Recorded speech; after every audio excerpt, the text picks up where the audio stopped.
What's up, guys? It's JD Reviews here with a review that I was not going to put out, but I said, yo, this figure is really dope, and I really want to put it out there for anybody else who is interested in purchasing this figure, you know, another look at it. Even though a bunch of homies already put out reviews months before I did. Unparalleled Universe, shout out to him. MCU Collector, E. Rivera. A bunch of big time YouTubers put this content out already, but I'm here to just take a quick look at it. I'm not gonna spend too much time talking about this figure. There's a bunch of other people you can tap in with and check out, but let's just get into it. Right here is the Marvel Legends Retro Wave Spider-Man animated series version. What's going on in the background right there. Really cool concept. I love the packaging on this. Unfortunately, when I got mine, I tore mine open real quick. I did not hesitate to open this figure up. I am looking for maybe one or two more just to stash away, just because Spider-Man, man, I grew up watching this show. So let's jump right into the figure. So right here is the figure, just close up and personal. And right now I got the second head that came with it popped on the head, on the body. I really like the eyes on this, man. I really enjoy just the vintage 1960s inspired look to it. I don't have any figures in my collection really that have the squinty eyes. I got a lot of the Mafex Spider-Mans and stuff, and they got big eyes with the bodies. But this looks solid, man. This looks dope. I love the musculature. It's a dope body. It's sharing parts with the Sunfire body mold, I believe. The paint work on mine is pretty spot on. I got one minor little red speck right there that I think I could take off. But man, this figure looks dope. Like the boots came out sick. The way it's sculpted, it looks tight, man. So we'll put that here right now. And then this is the other head that was popped on the body when I opened it. And this is more of like that animated TV show style, I believe. I like it, but I feel like the eyes are kind of far apart from each other, like too separated. I really like that head right here though, man. That's the one I'm gonna be rocking with the majority of the time, you know.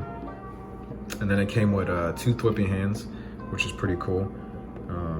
I wish we got more hands, like some open splayed out hands, and more just you know, diverse hands, like maybe a thumbs up would have been cool, or just like a high five hand, or like a saluting hand, just something different, you know, maybe even a gun holding hand for no reason, just to give us like a variety of hands to mess around with this, you know, Spider-Man, give us some more playability out of it.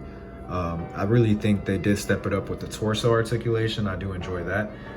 The neck articulation is something that I can do without. I wish they would have just went with the classic disc ball hinge on this, but let's talk about the articulation. So right here, we got this little cutout in the back of the head, and that's for this double barbell. That's what Hasbro's calling it, I guess, to you know, articulate that up more. And it dips in there. If you can see, it kind of just slides in there, and then the head is on the ball, so it looks up about that far, but then you got this little gap right there. Perfect. So you can see it there. Now it goes down, okay, and he looks down all right, and then he has this nice little tilt, which is cool. But I don't know, I feel like that ball disc hinge would have worked really nicely on this figure. Maybe they can do another version where that's on there just to see what it looks like.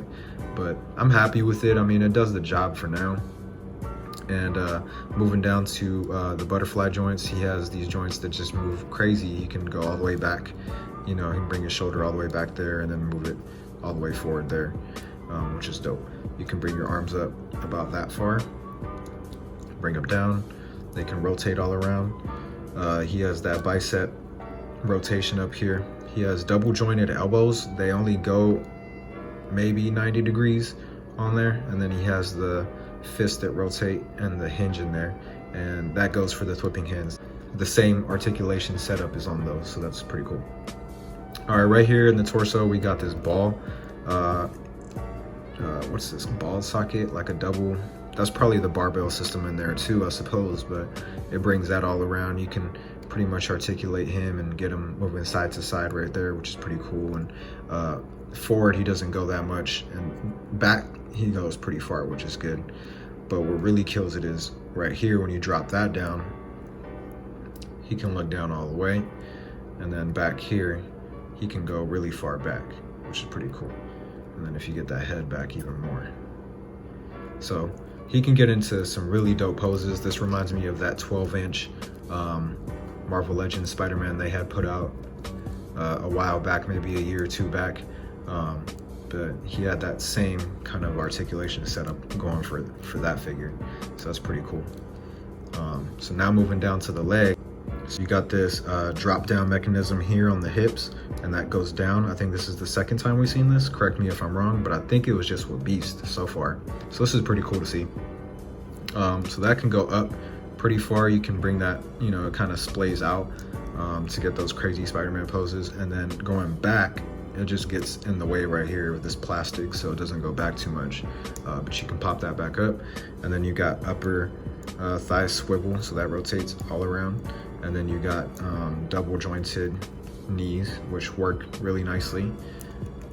And then you got that boot rotation right there at the seam, so that rotates all the way. You can go down this far, you can bring it up this far, and you got the ankle rocker right there, which is pretty cool. So man, this Spider-Man right here, I really like messing with it. Like, I cannot keep my hands off it. I've been taking it everywhere with me, trying to, you know, post some pictures and just do some cool stuff with it, man. It's really fun, you know, for the price point. You could really bring this figure around town and not really trip too much. You know, like the Mafex Spidey, I wouldn't really carry that thing around, man, just because of the price point. You know, I have, but you know, I don't want to break any of the pegs or any of that. I really like that figure, and it costs a lot of money. So let's do some quick size comparisons. So I'm going to bring in another competitor right here, which is Mafex. And this figure right here, man, is really nice. And I think these two look great.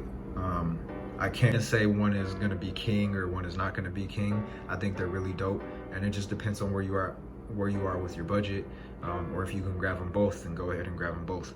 But let's throw in my second favorite figure from the wave. Personally, I like this one a lot better than that darker Green Goblin we got, but this looks dope, man. This is straight 90s TV show right behind us. That's crazy, man. These two look tight together. I love the pop of the green with the hit Spider-Man right there to contrast it with the red and blue. It looks so 90s, man. I like this, and these look great together. Another solid figure from the wave. And another one that looks good with it, I think, is the Mafex Venom, man. This one looks dope. I know this one is more first appearance inspired.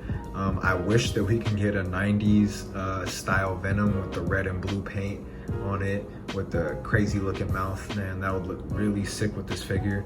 But right now, man, these look great together. I think the size and proportion of Venom look solid with this Spider-Man. If you remember from the show, Spider-Man was really muscular as well. So stacked up here with Venom, man, I think these two look great, and you can really get some nice shots with these guys and some ACBA or toy photography. And my last little size comparison, not so little actually, is the Monster Deluxe fan channel exclusive Venom right here. And these look sick, man. I love this Venom. I think he can fit into a multitude of different displays, you know, with different Spider-Mans, and you can really cross over different series Spider-Mans with this figure. But man, I can't wait to just start posing this Spider-Man with this Venom and just have them fighting and duking it out, man, because these two look crazy together. I think Hasbro really has been hitting right with the X-Men and the Spider-Man stuff close to heart, man. Like, they're really pushing out super dope content. Yeah, guys, this is my review of the animated Spider-Man, and I just want to close out this review and just thank you guys if you had time to take a quick look at this review. And, you know, shouts out to Hasbro putting out some great figures, man. I look forward to picking up some more. All right, guys, see you later.